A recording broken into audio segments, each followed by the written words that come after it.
here. If there are any folks who are feeling frail, speak up now. We got some, sit down somewhere.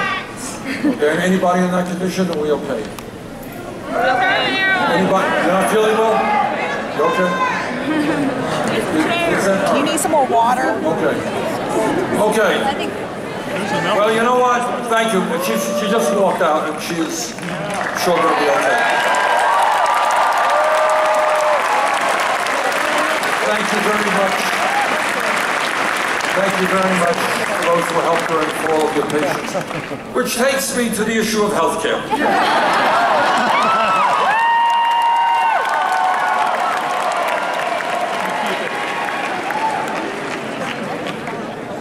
So what about health care? All right, here's where we are. I'm going to make a couple of points. I'm on the committee in the Senate that helped write the Affordable Care Act.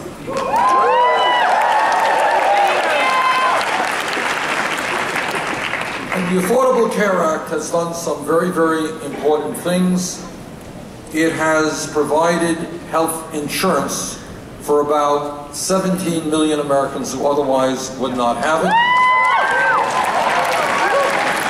It has done away with the obscenity of pre-existing conditions.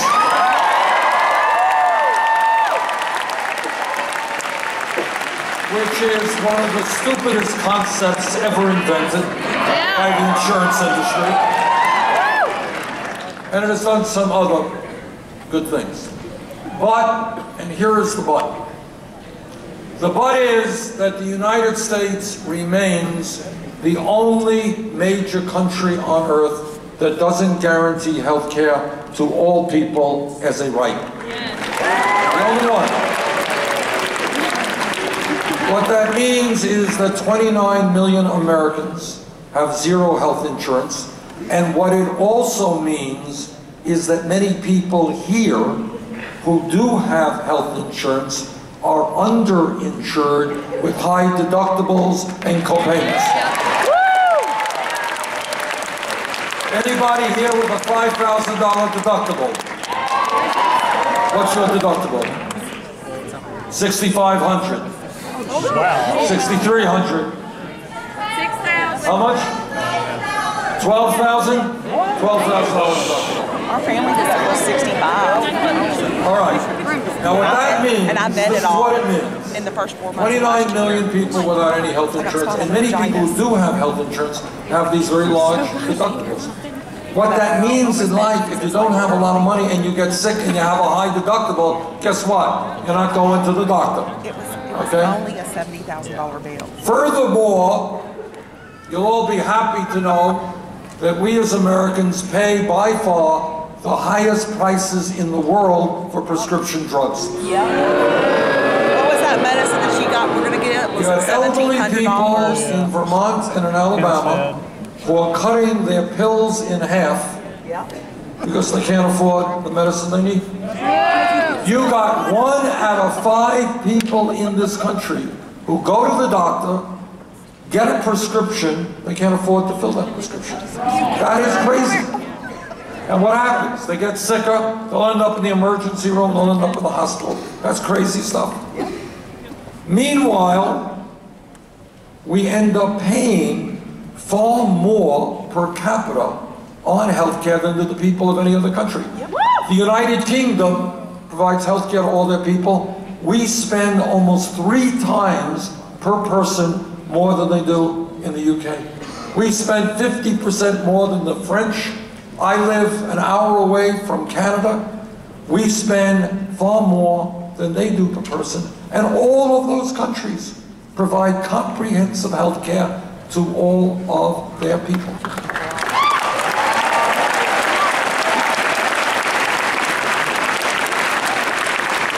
In my view, the United States should join the rest of the industrialized world and guarantee health care to all people.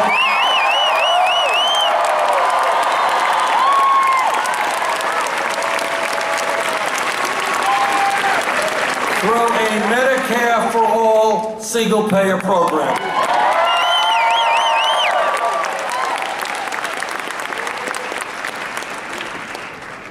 And when we talk about our responsibilities as adults, there is nothing more important than leaving this planet in a way that is healthy and habitable to our kids and our grandchildren.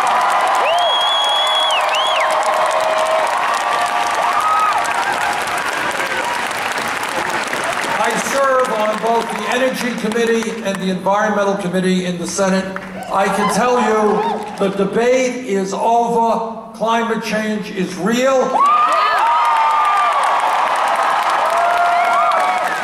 It is caused by human activity, and it is already causing devastating problems all over our country and the world. And what I can also tell you is that if we don't get our act together, this planet that we're leaving our children and our grandchildren will see more floods, more droughts, more extreme weather disturbances, more rising sea levels, more acidification of the ocean, and you know what else you'll see?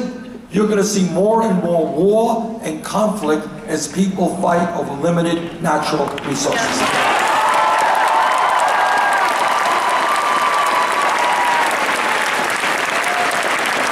President, I will reach out to China, Russia, India, countries all over the world to transform our energy system away from fossil fuel to energy efficiency, sustainability.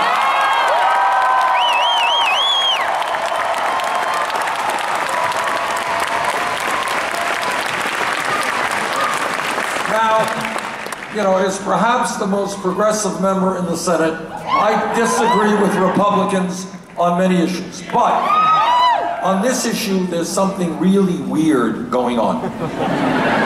Now, how does it happen? I want you to think about this. How does it happen when virtually the entire scientific community is in agreement that climate change is real and caused by human activity, and there is not one Republican candidate who agrees with science? Donald Trump, I gotta tell you, has a brilliant analysis. You know, you can never underestimate what Donald Trump will say. But here's his analysis on climate change. It is a hoax created by the Chinese. I thought it would be the Mexicans, but it's the Chinese. Not even Muslims, just the Chinese. But the reason, and I want you to think about this, how does it happen? You know, these guys believe that cancer is real, they believe that heart disease is real. I mean, it's true. But coming to this issue, they reject it. Why? Oil!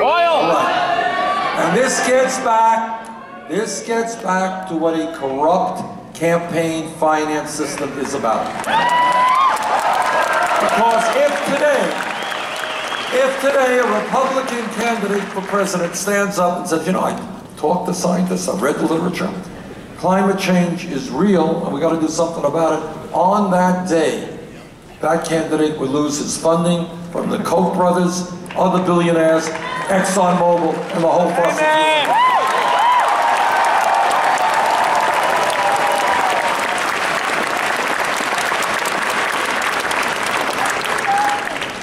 I am running for president because, well, you already knew that. I was just being rhetorical. Because I will do my best to end the disgrace of the United States having more people in jail than any other country on earth.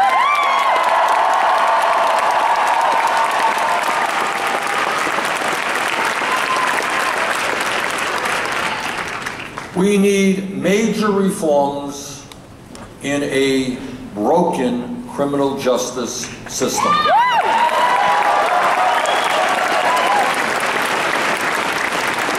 I am tired of seeing videos of unarmed African Americans killed by police.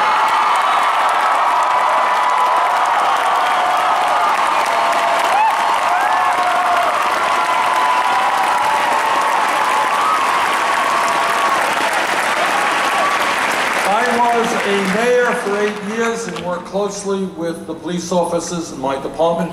And what I can tell you is all over this country, most police officers work hard, they're honest, they try to do it. It's in fact a very difficult job. But what I can also tell you is that if a police officer, like any other public official, breaks the law, that officer must be held accountable.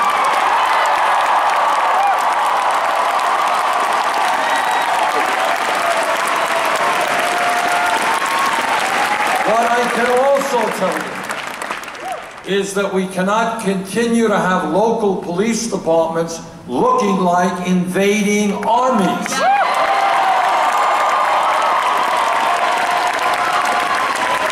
We have got to demilitarize local police departments.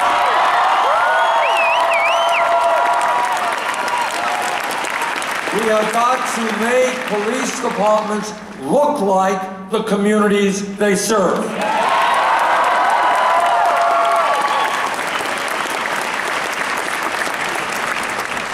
We have got to rethink the so-called war on drugs.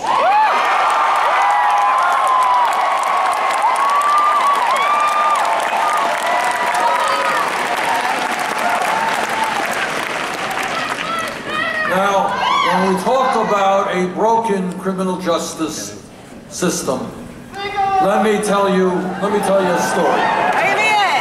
Here's the story. That over the last 2 or 3 decades, 20, 30 years, millions of Americans have police records because they were found possessing marijuana.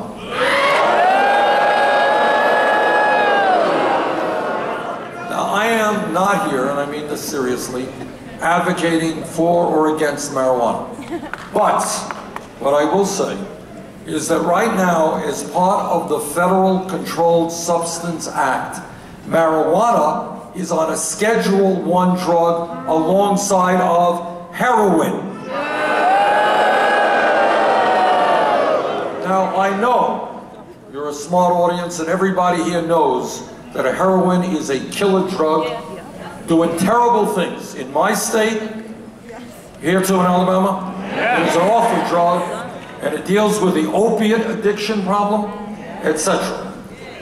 But what I do not want to see is lives being destroyed. People getting police records. When you get a police record, you go out for a job, hard to get that job.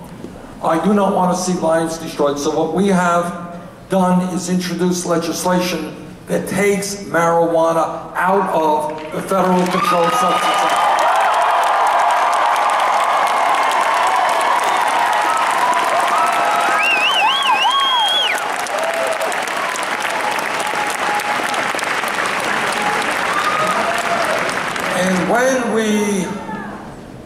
When we talk about criminal justice, what we have also got to understand that we need to look at addiction, substance addiction, not as a crime, but a health issue.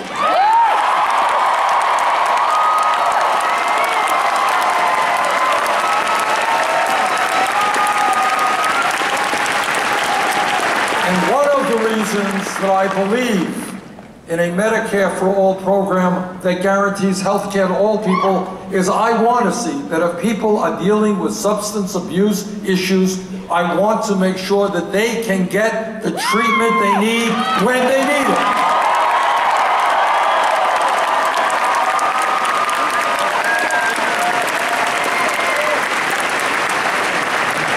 And you know, the issue of drugs and addiction and arrests and marijuana also becomes a racial justice issue, and I'll tell you how. I didn't always know this, but this is the truth. Turns out that whites and blacks do marijuana at about equal rates. It's the way it is. But it also turns out that African Americans are arrested 4 times more than whites. The other thing, there's a lot to be talked about. Go to my website, BernieSanders.com. We have a whole lot on criminal justice, but the other issue that I want to talk about is what happens to people who get released from jail. Okay?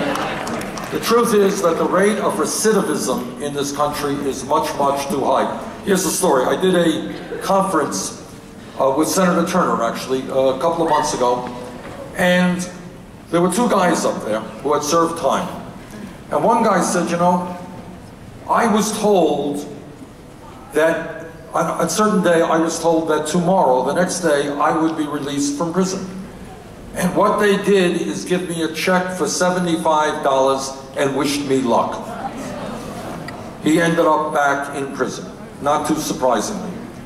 What we need to do is to understand that when people are released from prison, they have the education, they have the jobs that they need to re-enter society, not to go back to the environment they got them in the first place.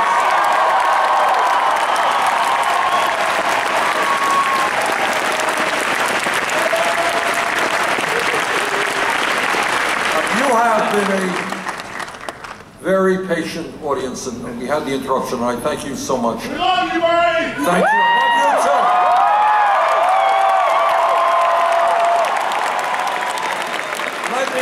Let me just conclude on this note. What this campaign is about, in a very profound way, is to ask you to think big, not small. You are living in the wealthiest country in the history of the world. This is not some poor developing country. It's the wealthiest country in the history of the world. Yeah. There is no reason, none, that we have the highest rate of childhood poverty. There is no reason why we should continue to have massive income and wealth inequality. There is no reason why we cannot guarantee health care to all of our people as a right. There is no reason why every person in this country who has the ability should not be able to get a college education.